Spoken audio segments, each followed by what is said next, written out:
저는 웬만한 일에 놀라지도 않습니다. 지금까지 살아오면서 별의별 사건, 많은 이야기를 들어왔기 때문입니다. 그런데 얼마 전 뉴스를 듣고선 깜짝 놀랐습니다. 자폐증을 앓고 있던 자녀를 필리핀에 코피노라고 속여서 맡겨버렸다는 것입니다. 그 선교사가 감당할 수가 없는 이상 증세를 보내는 이 아이를 다른 보육원에 맡기게 됩니다. 외국인 원장이 잘 살펴보니 코피노가 아니라 한국인이었습니다. 아이를 수소문해서 알아봤더니 아이의 부모는 한국에서 한의원을 경영하는 한의사였고 괜찮은 경제력을 가진 사람이었는데 아이가 장애를 가졌다는 이유로 코피노라고 속이면서 필리핀에 갖다 버린 것이었습니다. 이 아이가 한국에 있을 때도 학교에 다니지 못했습니다. 그리고 마산의 24시 어린이집에 맡긴 적도 있고 괴산에 한 사찰에 맡긴 적도 있었다는 것입니다. 이 아이는 지금 부모가 나를 버렸다, 이런 심한 공포증과 정신적 장애를 앓고 있다는 안타까운 뉴스를 접하면서 사람이 어떻게 이럴 수가 있을까? 우리가 살아가는 세상 한복판에 이런 일도 일어나는구나. 사람의 마음속에 있는 사악한 이기심이 어느 정도인가? 다시 한번 깜짝 놀라지 않을 수가 없었습니다. 오늘 말씀은 계속해서 사사에 대한 이야기 중에 입다라는 사사에 대한 이야기입니다. 입다 사사는 비교적 잘 알려져 있지 않습니다. 그럼에도 불구하고 사사기에 살펴보면 입다 사사에 대한 이야기가 10장, 11장, 12장 자그만치 3장에 걸쳐서 길게 입다 사사가 소개되어 있습니다. 입다 사사 시대에도 다른 사사와 똑같은 일들이 반복됩니다. 온니엘 시대, 드보라 시대, 기드온 시대, 에후 시대, 그 많은 사사 시대와 똑같은 일들이 또다시 반복됩니다. 이 반복되는 일들을 우리는 잘 주목하고 인식해야 합니다.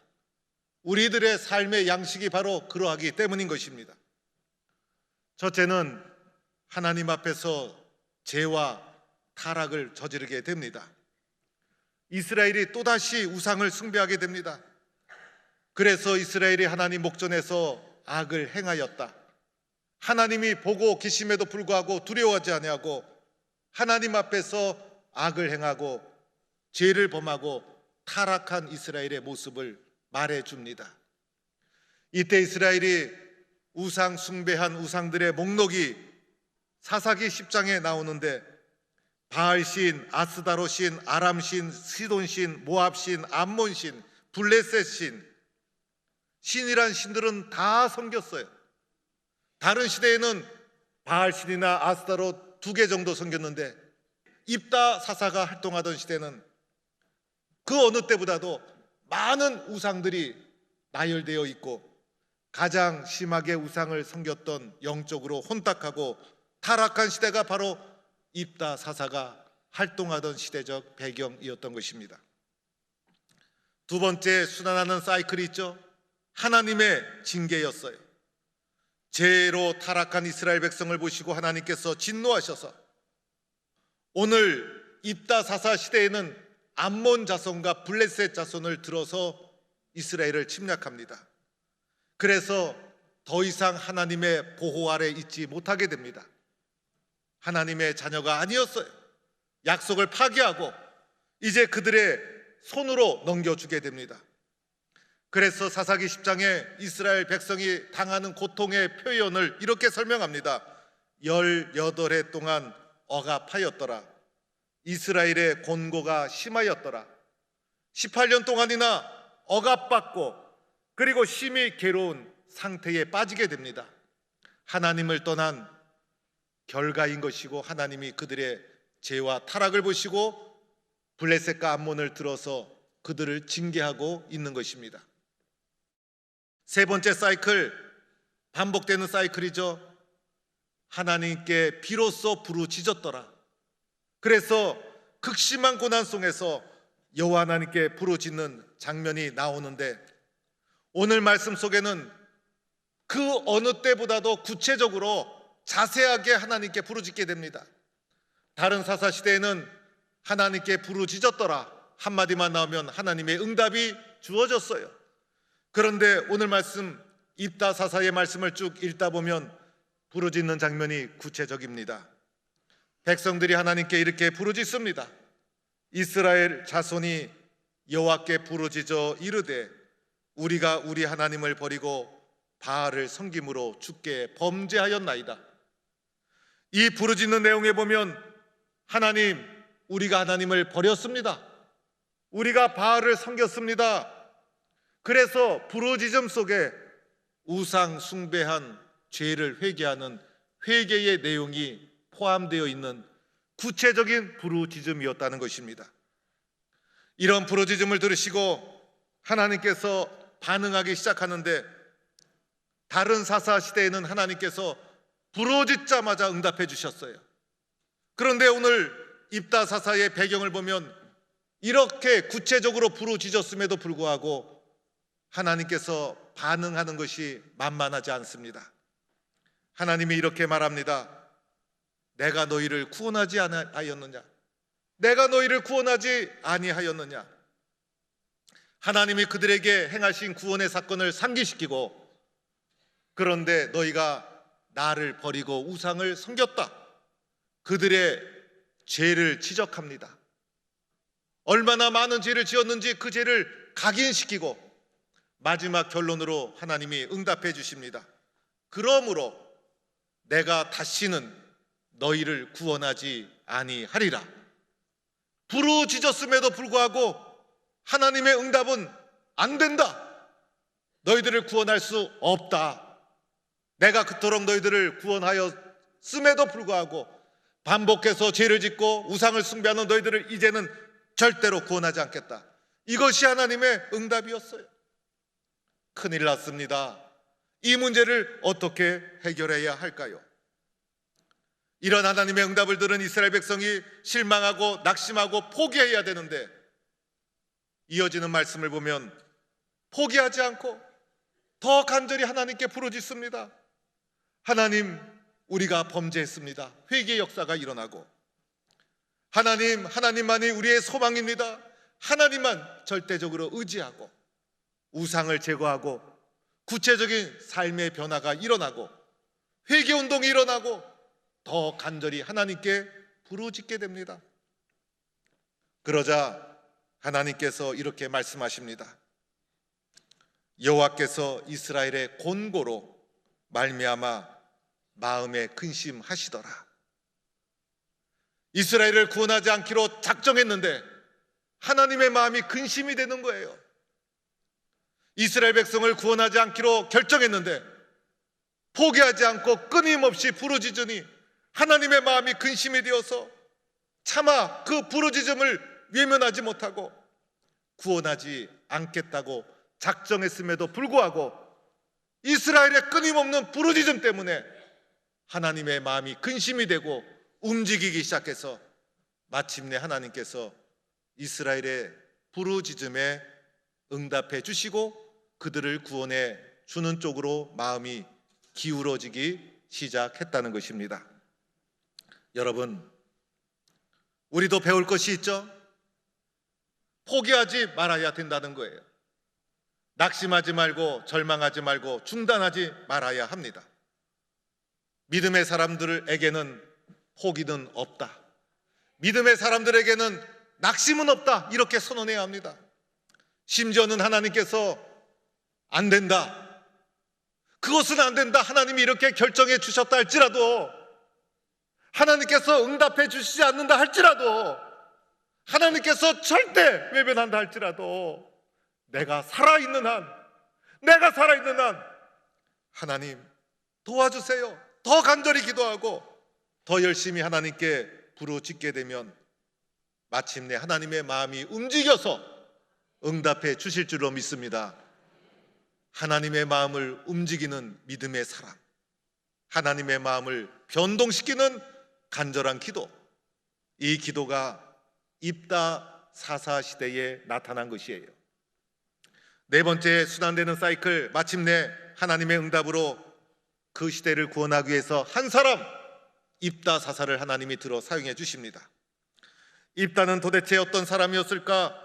오늘 읽은 11장 1절에서 3절의 입다에 대한 이야기가 간단하게 진술되어 있어요. 입다는 기생이 길르앗에게서 낳은 자라. 놀랍게도 입다는 기생의 아들이었어요. 아버지가 외도를 해서 밖에서 낳은 아들이 바로 입다였어요. 어머니의 이름은 나오지도 않아요.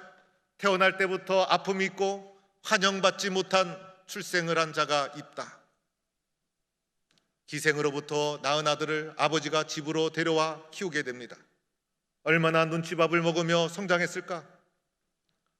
많은 형제 중에 유일한 이복 형제였던 입다는 성장 과정이 순탄치가 않았어요. 이복 형제들로부터 따돌림을 당하고 외면을 당하게 됩니다. 상처를 받고 아픔을 겪습니다.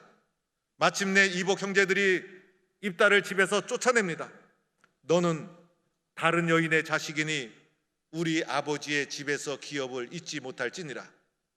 너는 다른 여인의 자식이니 우리 집 자식이 아니라는 거예요. 우리 형제가 아니라는 거예요.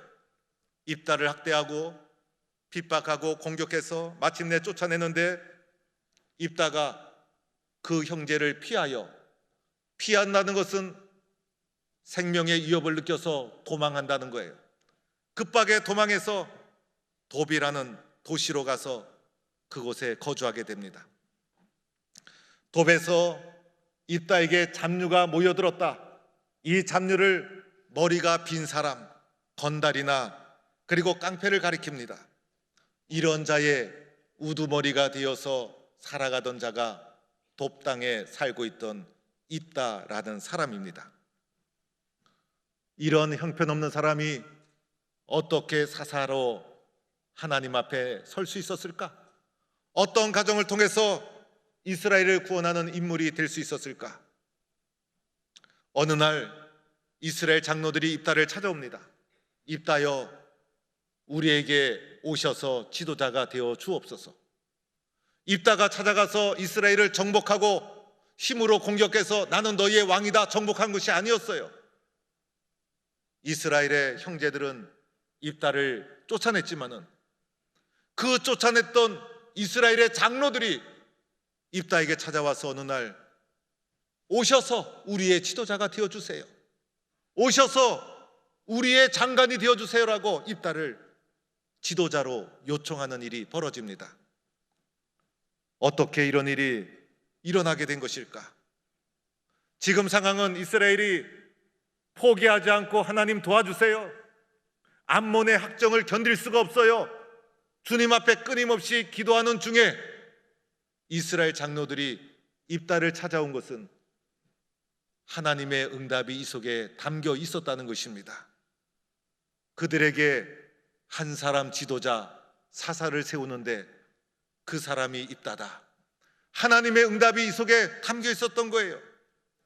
또 한 가지면은 입다가 이스라엘 장로들이 입다에게 찾아온 이유는 그가 이스라엘에서 쫓겨난 자요, 그리고 잡류들의 우두머리였지만은 그곳에서 방탕하게 산 것이 아니라 자신을 잘 절제하고 그리고 실력을 연마해서 돕당의 지도력을 발휘하는 우두머리가 되었다는 것입니다. 검증된 지도력을 가지고 있는 사람이었기 때문에 누구보다도 자기가 거하는 돕당을 살기 좋은 곳으로 만든 검증된 지도력이 있었기 때문에 이스라엘 장로들이 위기의 때에 입다에게 찾아와 우리의 지도자가 되어 주옵소서, 상황이 역전되는 일이 벌어지게 된 것입니다. 입다가 이제 이스라엘의 사사가 되어서 암몬과의 전쟁을 수행합니다. 암몬과의 전쟁하는 과정을 보면 무력으로 충돌했다기보다도 암몬에서 보낸 사신과 입다와 논쟁을 벌이게 됩니다.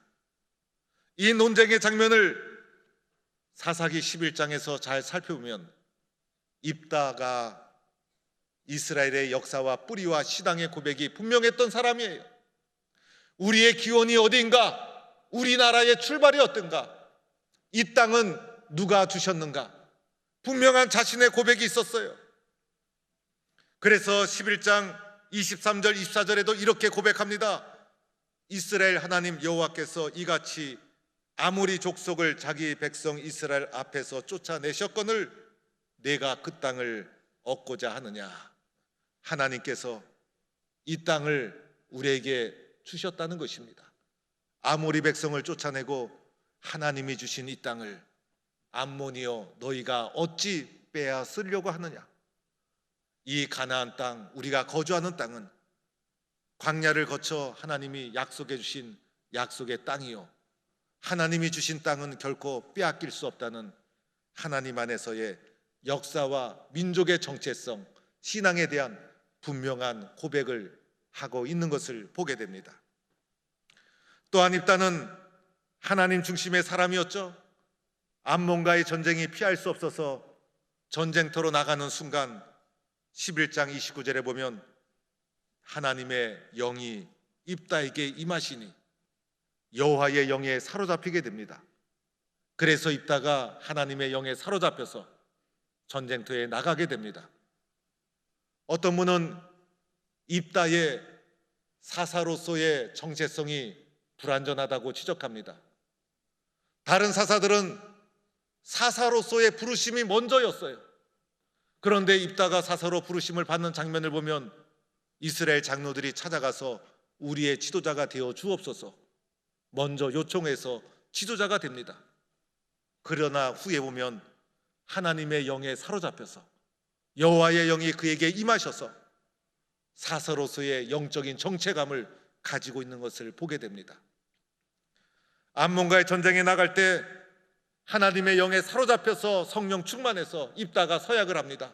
하나님이여, 전쟁에서 승리하고 돌아온다면 나를 제일 먼저 반기는 자를 여호와께 드리겠습니다.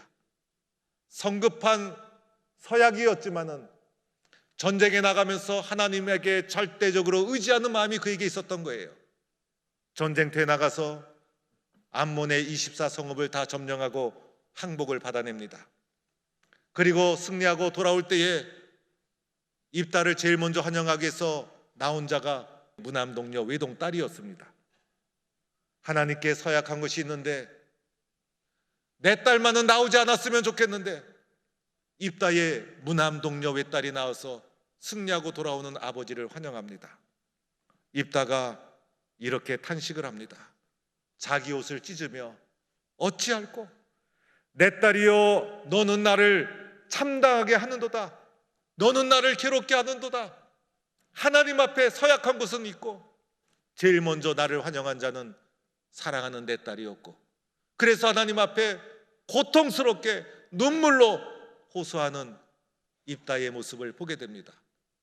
그러나 이 이후에 입다도 그의 딸도 하나님 앞에 서원한 것을 소홀히 여기지 않고 서원한 대로 하나님 앞에 순종해서 그의 평생을 여호와께 바치게 됩니다. 성경은 입다를 이렇게 표현합니다. 오늘 읽은 사사기 11장 1절 말씀, 길르앗 사람 입다는 큰 용사였더니, 그가 큰 용사였다는 것입니다. 출신 성분도 좋지 않았어요. 어머니는 기생이었고 형제들로부터 버림받고 배척받은 자였지만은 마침내 큰 용사가 되어서 위기의 때에 이스라엘을 구원한 하나님의 사사로 쓰여지게 된 것입니다. 사랑하는 성도 여러분, 세상에 상처 없이 살아가는 사람이 어디에 있을까? 세상에 실패 없이 살아가는 사람이 어디 있을까? 아픔 없는 사람, 부끄러움 없는 사람은 한 사람도 없는 것입니다. 입다는 태어날 때부터 환영받지 못한 출생을 했어요. 부모로부터, 형제로부터 버림을 받은 자가 입다였어요. 어쩌면 우리들도 이러한 과정을 겪었는지도 몰라요. 성장 과정에서 배신을 당하고 상처를 받고 학대를 받고 그의 삶에는 눈물이 있었고 아픔이 있었어요. 사랑받고 싶지만은 사랑받지 못했어요. 인정받고 싶지만은 인정받지 못하고 형제들로부터 공격받고 추방을 당했습니다. 이런 입다의 아픔의 뿌리에 가정이 있었습니다. 사랑받아야 될 가정에서 가장 큰 아픔을 겪었고 그의 성장 과정이 순탄하지 못했습니다.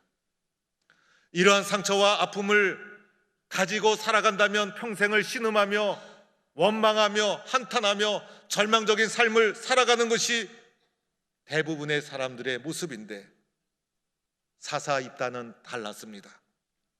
긍정적으로 하나님 안에서 자신의 아픔을 극복해 나갔습니다. 그 받은 상처 때문에, 아픔 때문에 도리어 더 많은 사람을 돌보는 하나님의 큰 용사가 된 것입니다.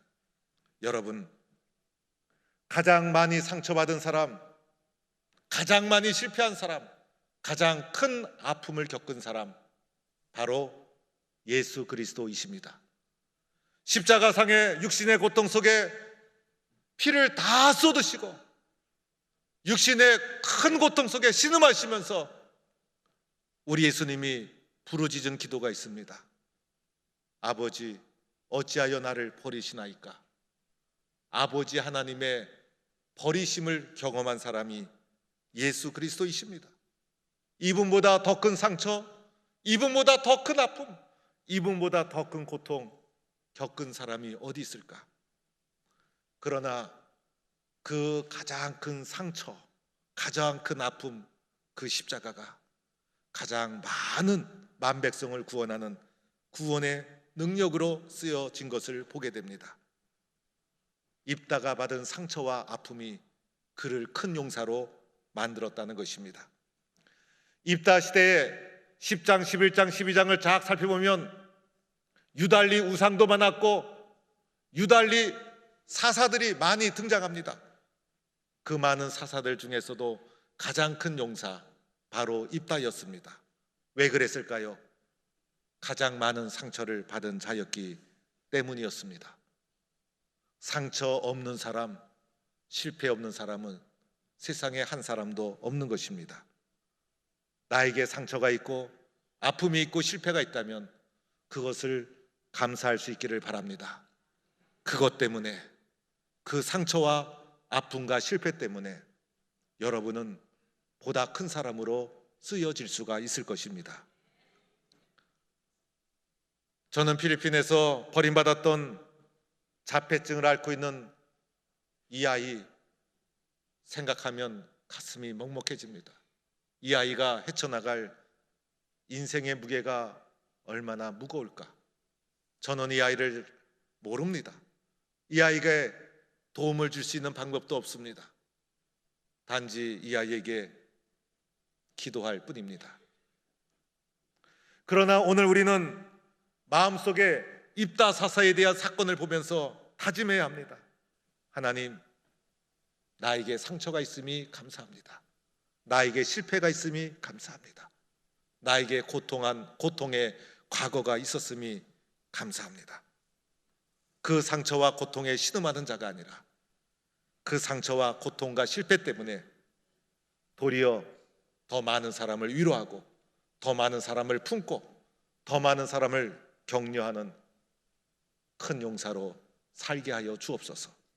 이렇게 주님 앞에 다짐하고 입다사사처럼 불행한 과거를 하나님 앞에 긍정적으로 극복해 나가는 귀한 용사가 되기를 주의 이름으로 간절히 축원합니다.